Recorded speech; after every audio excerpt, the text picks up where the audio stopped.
Coucou, coucou, coucou. Bonjour les amis, bonjour tout le monde. Il n'y a personne connecté pour l'instant. Bon, je vais mettre la musique. Voilà, je vais mettre la musique. Je vais danser un peu le temps qu'il y ait quelqu'un. Alors, je vais partager un petit thème encore avec vous ce soir. Je vais parler encore de la vie de famille. Bonjour, il y a quelqu'un qui est là. Bonjour, bonjour.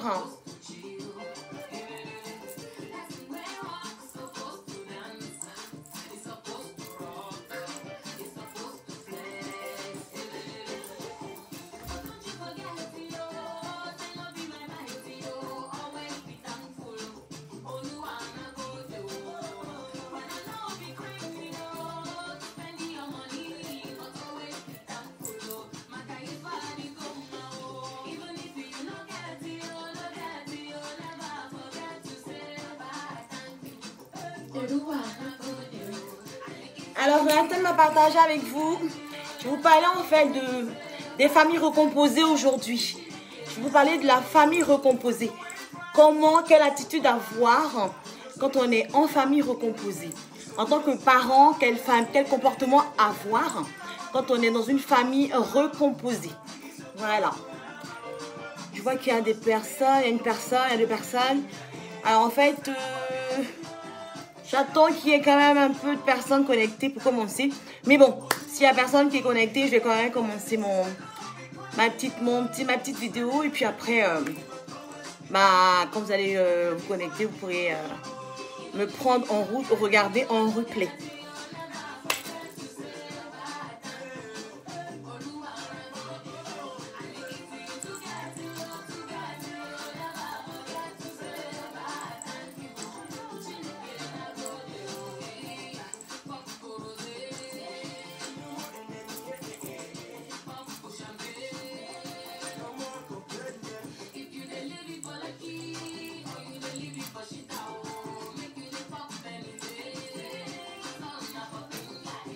Coucou, bonjour. J'attends qu'il y ait un peu de personnes connectées. Je vais partager un petit thème avec vous. Parler de famille recomposée. Quelle attitude avoir quand on est en famille recomposée? En tant que parent, quelle attitude avoir en tant que parent dans une famille recomposée?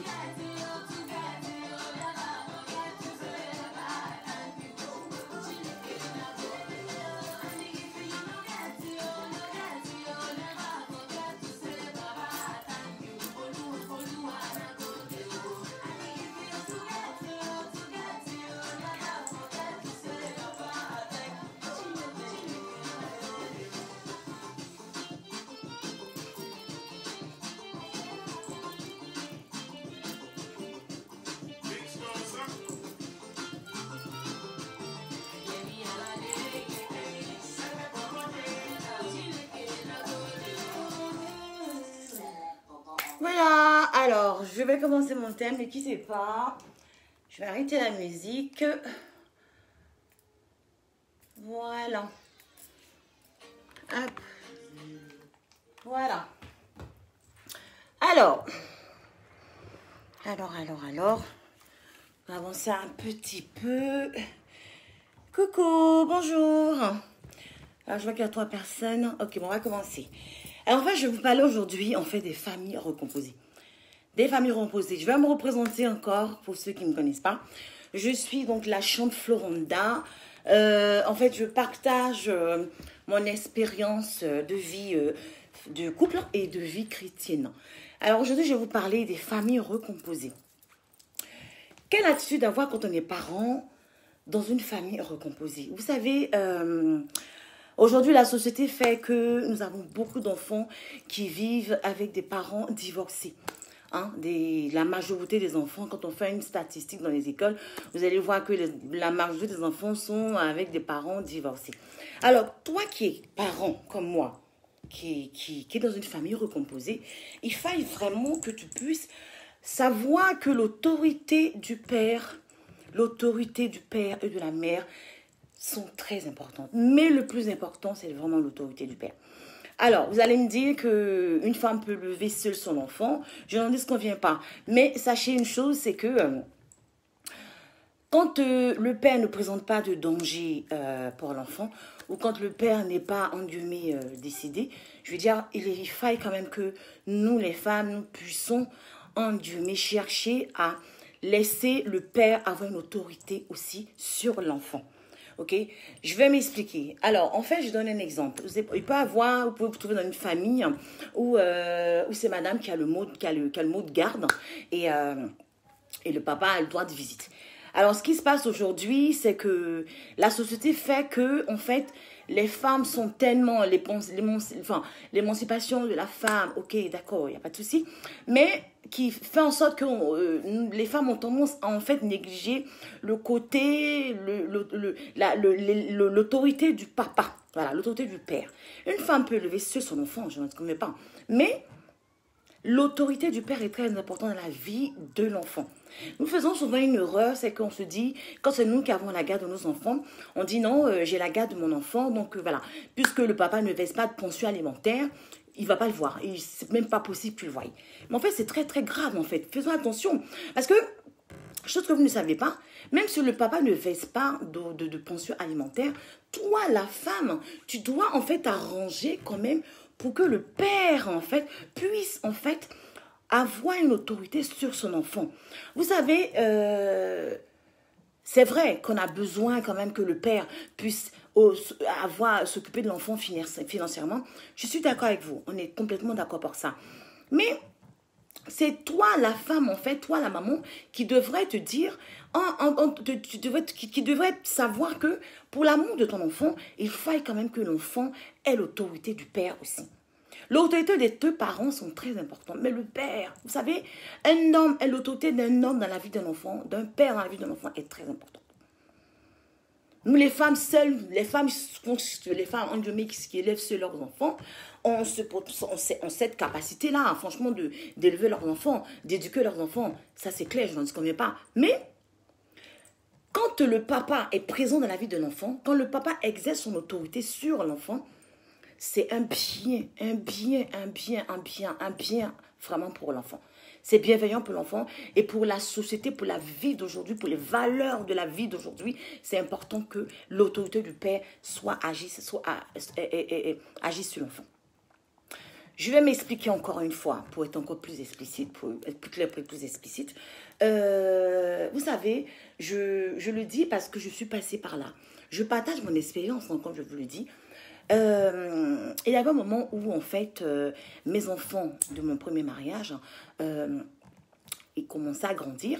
Et mon mari me disait, bah, écoute, Flo, il faut quand même que tes enfants aillent quand même retrouver leur papa, que leur père puisse exercer son autorité.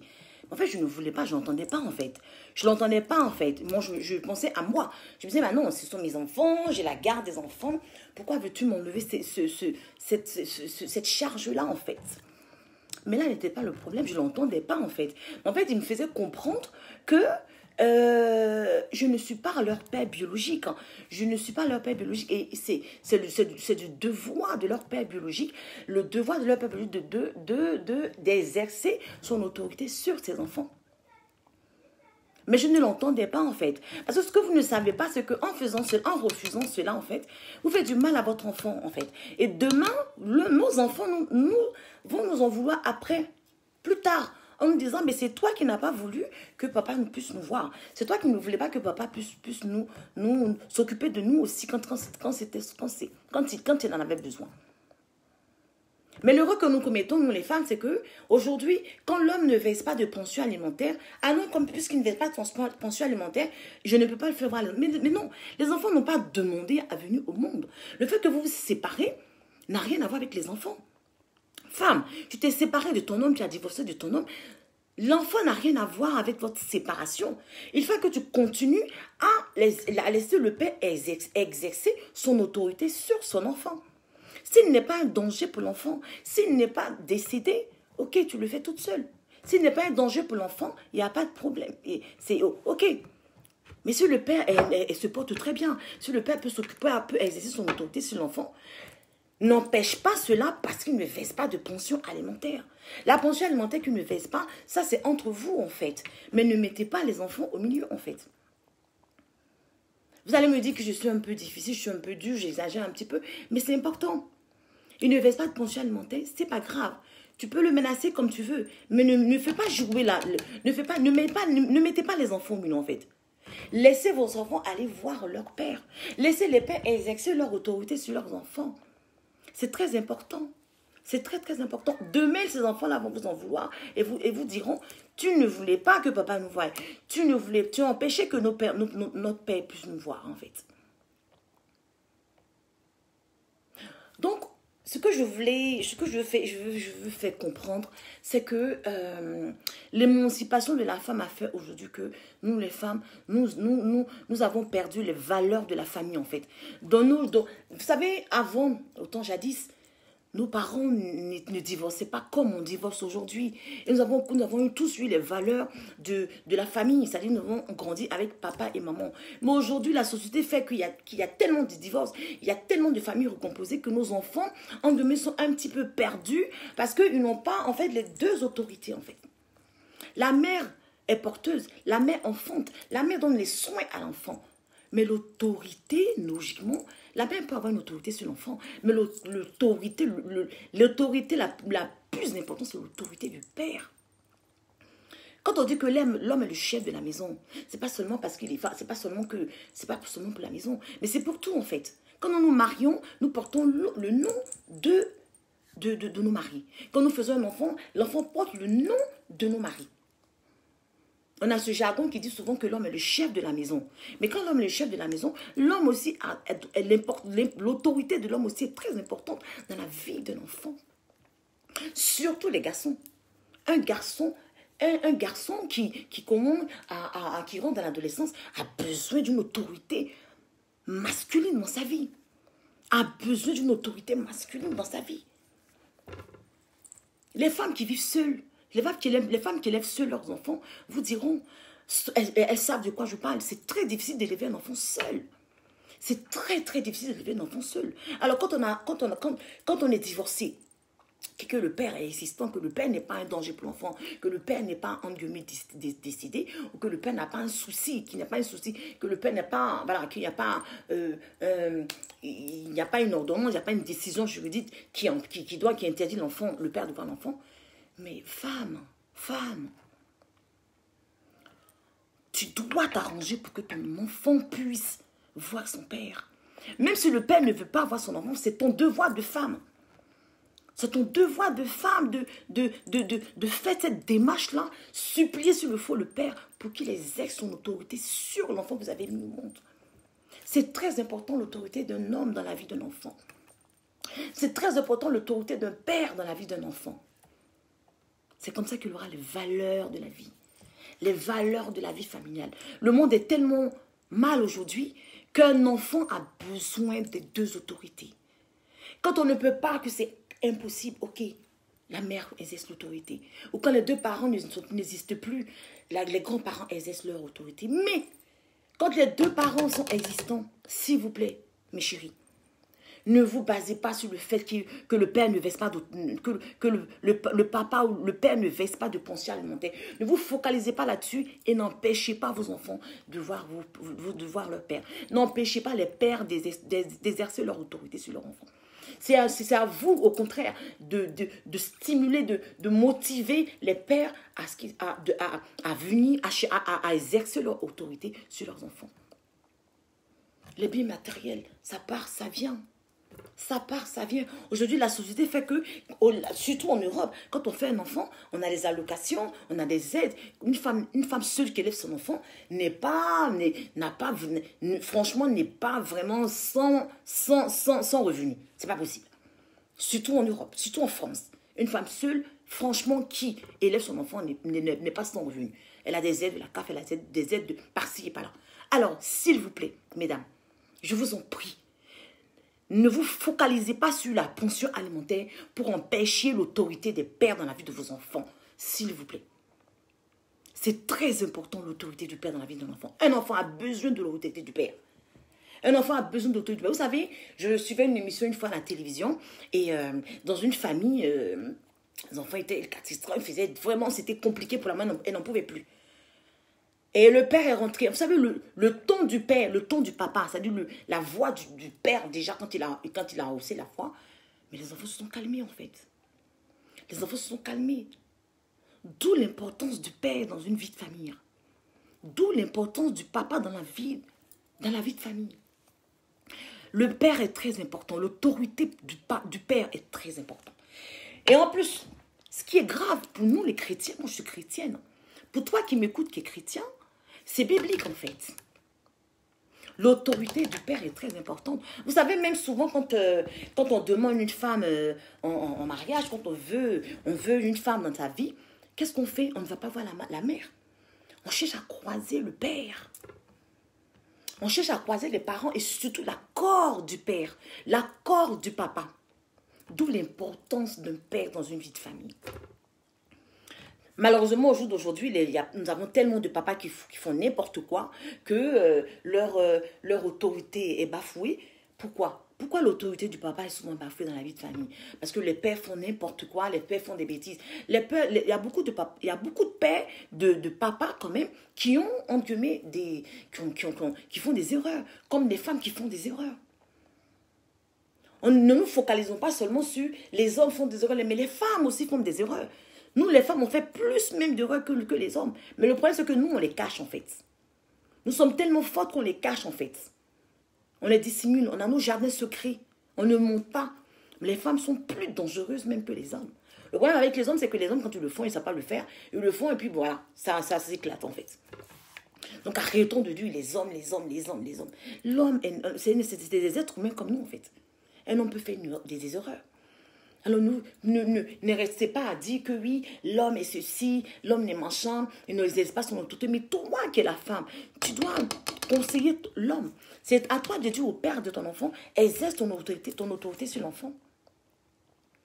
Tu ne peux pas, girl, toi femme, toute seule, élever ton enfant. Éduquer ton enfant, s'il te plaît. Excusez-moi. Tu ne peux pas toute seule élever ton enfant, en fait. C'est très, très difficile. Toutes les femmes, je vous tire mon chapeau qui élèvent seuls leurs enfants parce que le père est inexistant, parce que le père est peut-être malade, parce que le père est peut-être dangereux pour l'enfant, qui élèvent seuls vos enfants. Je vous tire mon chapeau, que Dieu vous donne cette force-là. Parce que c'est très difficile d'élever un enfant seul. C'est très difficile d'élever un enfant seul. Alors quand tu sais que le père est existant, quand tu sais que le père veut exercer son autorité, laisse-le exercer son autorité. Ne te focalise pas sur la pension alimentaire. Ne te focalise pas sur le fait qu'il ne donne pas de l'argent. Ne te dis pas que, voilà, j'ai divorcé, j'ai refait ma vie, je suis avec mon homme, je suis avec un nouvel homme dans ma vie. Donc voilà, c'est lui qui est s'occupe. Mais cet homme avec qui tu es, en fait, n'est pas le père biologique de ton enfant. Il a beau être bienveillant, il a beau aimer tes enfants, mais il n'est pas le père biologique de ton enfant, en fait. Le vrai père biologique de ton enfant qui est présent, arrange-toi pour que ton enfant puisse voir son père biologique, pour qu'il puisse exercer son autorité sur son enfant. C'est très important. C'est des erreurs que nous commettons. C'est des erreurs que nous commettons. Demain, ton enfant t'en voudra. Demain, ton enfant te dira, maman, tu m'as empêché de voir mon père. Tu auras tes larmes pour pleurer, en fait. Et souvent les enfants même risquent de vous laisser vous abandonner. Et souvent même repartent chercher leur père. La vie est faite ainsi, en fait. On a beau bien faire pour nos enfants, on a beau vouloir bien faire pour nos enfants. Un enfant grandit quand il sait que son père était inexistant, va chercher à croiser, à savoir qui était son père. Et vous ne savez pas ce que le père va lui raconter, en fait. Vous ne savez pas ce qui va se passer, en fait, ce qu'il va entendre. Et au final, vous avez passé tout ce temps-là à bien faire pour votre enfant et vous avez perdu ce temps. L'enfant va chercher à ne même plus vous rencontrer. Vous avez des larmes pour pleurer. Alors, mettez toutes les chances de votre côté. Si vous aimez vos enfants, que le père est existant, que le père veut exercer son autorité, laissez-le exercer son autorité, s'il vous plaît, mesdames. Ne vous focalisez pas sur la pension alimentaire. C'est vanité. C'est rien, ça. La pension alimentaire, s'il peut donner, prenez. S'il ne peut pas donner, c'est pas grave. Ce n'est pas grave. Ce n'est pas ce qui va empêcher que votre enfant soit éduqué. Ce n'est pas ce qui va empêcher que votre enfant puisse avoir l'autorité de son père. Non. Alors, arrêtons de nous focaliser là-dessus. Arrêtons de dire, voilà, et puis voilà, il y a un truc, il y a aussi un autre fait que je veux aussi vous demander aussi, chère dame. Quand on refait sa vie avec un autre homme, en fait, que l'homme avec qui vous vivez vous demande de chercher à laisser vos enfants, qui vous dit non, que j'en peux plus de tes enfants, c'est pas parce qu'il n'aime pas vos enfants, non. Quand il vous demande de laisser vos enfants aller voir votre père, et entendez le message, essayez de l'entendre en fait. Ne vous dites pas que c'est parce qu'il ne vous aime pas, ne vous dites pas que c'est parce qu'il n'aime pas vos enfants, non. Il a aussi envie de passer du temps avec vous. Il a aussi envie de passer du temps avec vous et les enfants que vous avez eus ensemble tous les deux. Ils en ont besoin, les hommes, de ça en fait. Parce que qu'est-ce qui se passe dans leur tête en fait? Le fait de lever vos enfants, vous avez fait des enfants après vous, dans votre nouveau couple, vous avez vos enfants que vous avez eus ailleurs, c'est vice-versa. Hein. Mais à partir d'un moment, même s'ils ne le demandent pas, vous, c'est à vous de laisser partir vos enfants de temps en temps voir leur maman ou de temps en temps voir leur père. Et rester avec votre nouveau compagnon et vos enfants. C'est important. Il y a des hommes qui ne vont pas vous le dire, mais ils en souffrent. Il y a des femmes qui ne vont pas vous le dire, mais elles en souffrent en fait. Il est important que tu puisses te dire ça. Tu puisses penser à ça. Il y a des femmes qui ne vont pas vous le dire. Des hommes, parce que c'est vice-versa en fait. Ils ne vont pas vous le demander. Pour ne pas vous choquer, pour ne pas vous blesser, pour ne pas vous verser. Mais pensez-y. Dites-vous qu'à un certain moment, il faille que vous cherchiez à laisser vos enfants aller voir leur papa. Vos enfants aller voir leur mère. Et rester un petit peu avec votre nouveau compagnon et vos enfants. C'est important. Et après, vous les refaites revenir en fait. C'est important. C'est très important. Donc, voilà, famille recomposée, c'est pas évident. C'est pas évident. Moi, je l'ai vécu. Je me suis remariée. J'ai eu des enfants après mon mariage. J'ai eu les enfants de mon premier mariage, de mon premier mariage. J'ai fait des enfants de mon second mariage. Alors, vous imaginez très bien que c'était la Bérésina. C'était vraiment la Bérésina. C'était Bagdad chez moi. Et en fait, ce qui se passe, c'est que je n'entendais pas mon mari, en fait.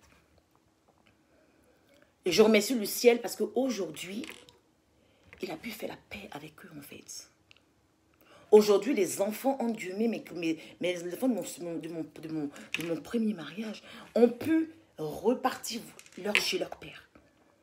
Pour que leur père, entre guillemets, puisse exercer son autorité de père. Père à son âme. Père à son âme parce que leur père n'existe plus. Pour vous dire qu'en fait, ne négligeons pas ce fait-là. Parce que nous ne faisons pas de bien à nos enfants. Nous ne faisons pas de bien à nos enfants quand nous faisons ça, en fait. La pension alimentaire, les machins ceci, l'autorité parentale, les machins... Ok, il n'y a pas de souci. Mais laissez les pères, les chéris, laissez les pères exercer leur autorité sur leurs enfants. C'est très important. Toute seule, tu ne peux pas élever ton enfant. Non, c'est pas possible. Non, non, non, non. Tu ne peux pas. Tu ne peux pas donner toutes les valeurs de la vie à ton enfant, toute seule. C'est très difficile. Tu vas y arriver, certes, mais c'est vraiment un parcours. C'est un parcours de combattant.